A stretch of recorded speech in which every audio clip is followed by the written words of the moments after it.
not drink ayahuasca if you do these 5 things. Number 1, do not drink ayahuasca if you are not willing to change.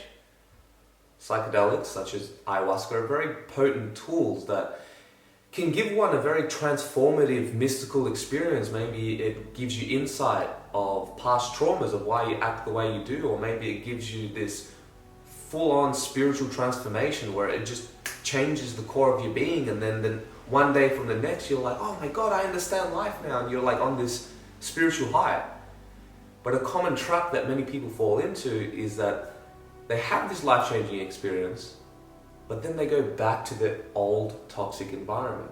They go back to that same old abusive relationship that brought them on their knees to begin with. So you have to understand that with psychedelics such as ayahuasca, it doesn't actually give you anything. You know what I mean?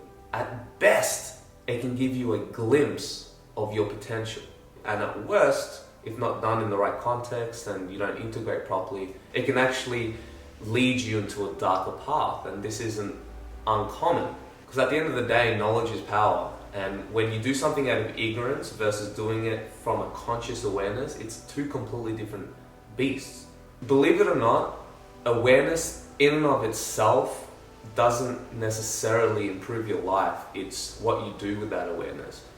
Because I'm sure you can think of a situation in your life where you used to do things unconsciously, right? Maybe it was a drug habit, or watching too much TV, or eating like crap, or just being a dick, maybe. There's one thing doing these things unconsciously, but then there's another thing when you have the awareness, you have the knowledge, you have the key of what you're doing.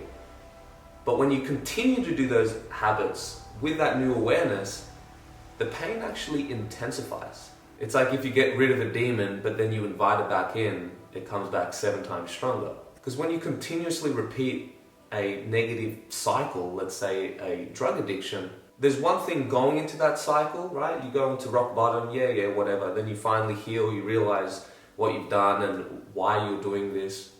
But then when you relapse and then you do it again, the cycle intensifies.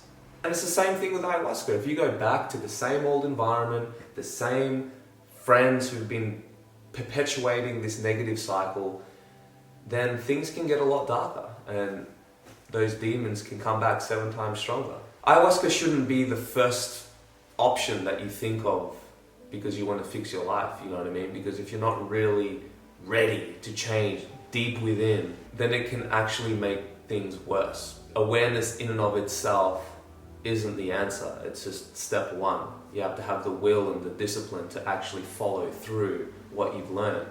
Trust me, I've gone through a few of these cycles and I know how hard it can be to let go of old habits, and not just old habits, but your old environment. Maybe it's the house that you're in, or the particular friends that you're hanging out with, or maybe that relationship that you're in with your partner and it's not really doing well, and it can be tough having this life-changing experience and then you just go back to the same place and it's like, oh man. And I'm sure many of us have experienced this on some degree where, I don't know, maybe you moved out of your parents' house for 10 years and you become a new man, you've worked on yourself, you're a different person, and then as soon as you step into your old childhood home, you're like, all this shit starts to come back. You're like, oh no, I feel like a kid again. And a similar thing can happen with psychedelics and going back to your old environment. So a very strong recommendation from myself would be, if you are considering going down this route, you got to take your habits seriously and really have a long-term plan on how you're going to integrate this experience. Number 2, not willing to prepare. Now, this is basically the part leading up to your first ayahuasca ceremony. And depending on which retreat you go to, they'll tell you slightly different things, but the universal pattern that I've noticed is, number 1, eating a clean diet and really preparing your vessel, I suppose, for this experience. You can research on Google and see which foods you're not supposed to take, and I'm sure with every good ayahuasca retreat, they'll tell you all of this in the email leading up to the experience. But I think this part is very important, not necessarily because of the specific foods you eat or avoid, but just, I don't know, showing that you're willing to give this thing a real chance and not just doing it on the day and living life exactly how you were your whole life. You know, I think it's good for your subconscious to show, like prove that, like, no, this is important to me. I'm going to prepare. You know, it's like if you were going to run a marathon, you don't just show up on the day and live life as you normally were. You've got to prepare for it, right? Do some training, some exercise routines, stretching, eating healthy. That way when the day of the big race arrives, you're more prepared, you're ready, you're going to be able to run further and get more out of it, instead of just going there on the day completely unprepared and then you end up injured basically. So it's very important that you demonstrate effort, that you're actually willing to put in some work for this thing, and I promise you, you'll get so much more out of it. And just a few things that help prepare is journaling every day, maybe even going to see a therapist or a coach or a mentor or just someone you can talk to about these things. Like, start doing the work before you actually enter ceremony. Number 3, curiosity. Now, I know that this is a lot easier said than done, because naturally I'm a very curious person, and that even could have been part of the reason why I drank ayahuasca, out of curiosity, but I know deep down it was mostly because I didn't know what else to do.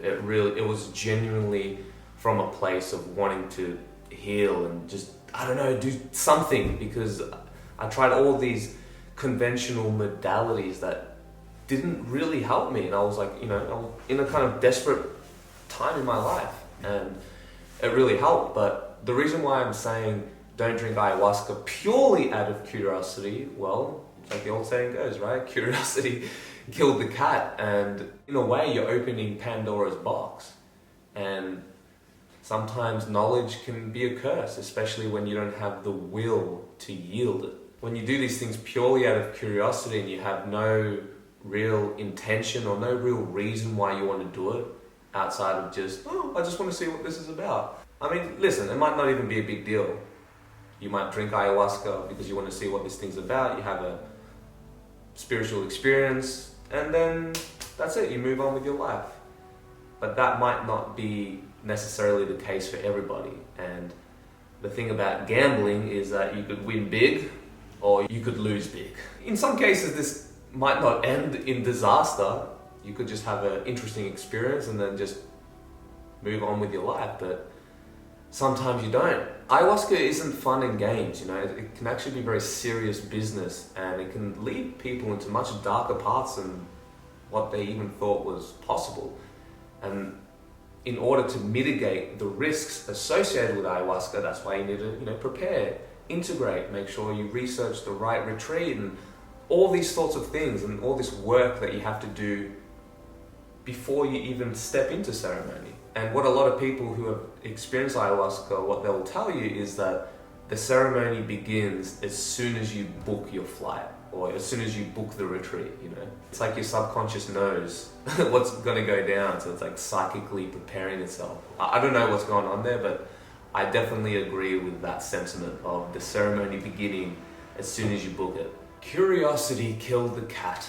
I think there is some profundity to that story. The thing about searching for knowledge is that the more you learn, the more you realize you don't know. And then that boundary of known and unknown just expands and expands and expands and expands and expands. So you have to be very careful of gaining too much knowledge and not catching up with the wisdom, right? The embodiment of that knowledge. And sometimes one insight you get from ayahuasca could take 5 years to really understand what it's about. And so when you drink ayahuasca purely out of curiosity and you have that opening Pandora's box moment, it can lead into a lot more questions than answers. And it could lead you down this very deep rabbit hole. And it doesn't really end. Number 4, not having a clear intention. Now let me make it clear that there is a big difference between expectation and intention. Your intention is just, what do you want out of it? Like, what is the reason you're drinking this brew? Is it because you want to heal a trauma? Is it because you want to go into the Amazon and maybe just explore these cultures? Is it because you want to cleanse? Maybe you want to escape the matrix just for a little bit so you can kind of regroup. Having a clear intention in your head can be very useful in getting what you want out of this experience. And this goes, by the way, with any spiritual experiences. Like, I know I'm specifically talking about ayahuasca here, but these principles really do apply to a lot of these spiritual practices. It's just that ayahuasca has much bigger risks associated with it. Like, if I go for a 5-minute meditation session right now, there's a very tiny chance that I'm going to go into a full-blown psychosis or open up Pandora's box and then sends me into this confusing spiritual journey. But with something as potent as ayahuasca, or any psychedelic for that matter, it can really lead people into a road of confusion. And you have to understand that what you experience in the moment many times is very different to what you think about it years down the track. And you have to be very vigilant in not getting overly attached to our emotional state. But having a clear intention and really understanding why you want to do this, it's like, it goes back to the first step of not drinking ayahuasca if you're just going to go back to your same old environment. It's like, you got to have a game plan with these things so you can get the absolute most out of it. But try not to fall into the trap of having too strong of an expectation of what's going to happen. There's a very infamous saying in the ayahuasca community that goes, ayahuasca doesn't give you what you want, it gives you what you need. Now, whether or not that's true, we'll move it aside from now, but it does align with the reality that ayahuasca usually doesn't give you what you expect. For example, you might want to drink ayahuasca because you want to heal a trauma because of some childhood situation that happened, and then you actually go into it and you realize, oh, actually, this whole trauma and these negative behavior patterns that are attached to this trauma wasn't that at all. It was something completely different, right? And so in that situation, ayahuasca still gave you what you wanted, right? It was aligned with your intention, but just the way it went about it was like, oh, that was a bit left field. I didn't expect that. And that can happen a lot. So you just got to be prepared to not be too attached to the end result, but having a clear intention in your mind's eye definitely doesn't hurt your chances. Número 5, relying on ayahuasca to heal. Like I said earlier in this video, ayahuasca doesn't actually give you anything. Absolute best case scenario, it can show you your ideal, right? It can give you a glimpse of what your life could look like if you went towards a certain direction. Or maybe the opposite, it can give you a glimpse of hell.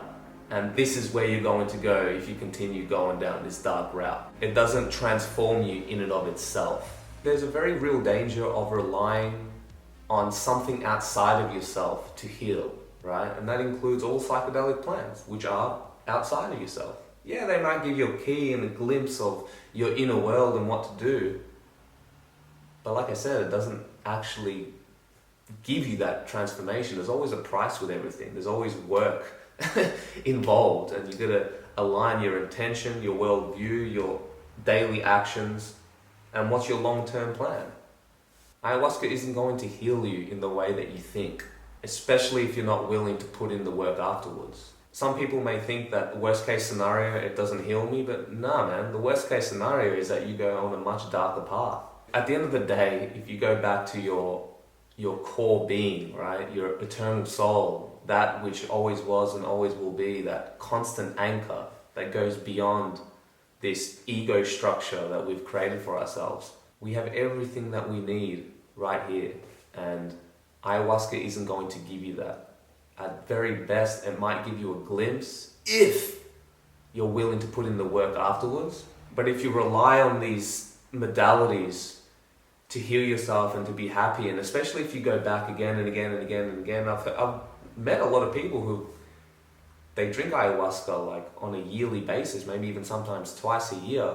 And then you look at them 5-10 years down the track and they're still trying to heal through the same issues. It's because they're using ayahuasca as a crutch. And so you have to realize that you have all the power within you. You don't even need psychedelics, right?